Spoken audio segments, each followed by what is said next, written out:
This is Karen Fabian, founder of Bare Bones Yoga. I'm here today to talk to you a little bit about one of the essential and primary poses in a yoga practice, downward facing dog. Downward dog is a great way to stretch your spine, stretch out the backs of your legs, primarily your hamstrings and your calves, and open up your chest and shoulders. Let me show you some of the basics. Starting from your hands and knees, you'll place your hands about shoulder width distance apart, and you'll place your feet about hip width distance apart. You'll then press up, lifting your knees off the mat and pressing your hips towards the sky. Setting your eyes between your feet, you'll press your chest back towards your thighs, your hips up towards the ceiling, and let your eyes rest back towards your toes. Take a big breath,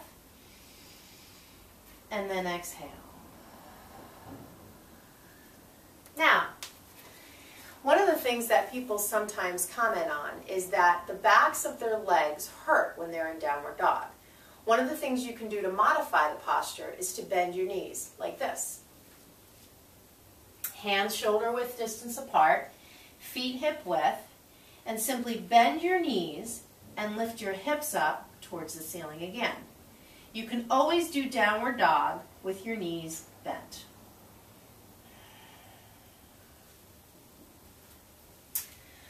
Another thing that people tend to complain of when they're in downward dog is that their wrists hurt. One of the things you need to remember is that downward facing dog has a strong push up as well as a strong push back. So you're lifting up through your sitting bones and pressing back towards the wall behind you with your legs. Once you start to get those two essential dynamics engaged in the pose, it will lift you out of your hands, releasing some of the pressure on your wrists. It's hard to see visually, but let me try to talk you through it. Bringing your hands about shoulder width distance apart again, your feet about hip width, you'll notice that if I don't have any sensation of pressing my hips up and pressing my chest back, all the weight of my body will begin to fall into my hands.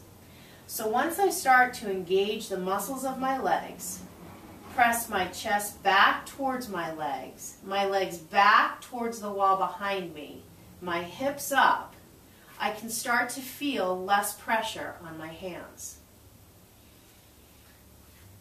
A lot of what we find in yoga postures is that what happens internally at the level of your muscles is what can create lift and power in a posture. Again, it's not something that you can see when you're looking at somebody for the most part, but it is something that as a yoga student you can begin to connect to. So one more time, hands shoulder width, feet hip width, lift up, press the chest back towards the legs back towards the wall behind you. And one more thing is to engage your core. So pull the belly up towards your spine and take several deep breaths.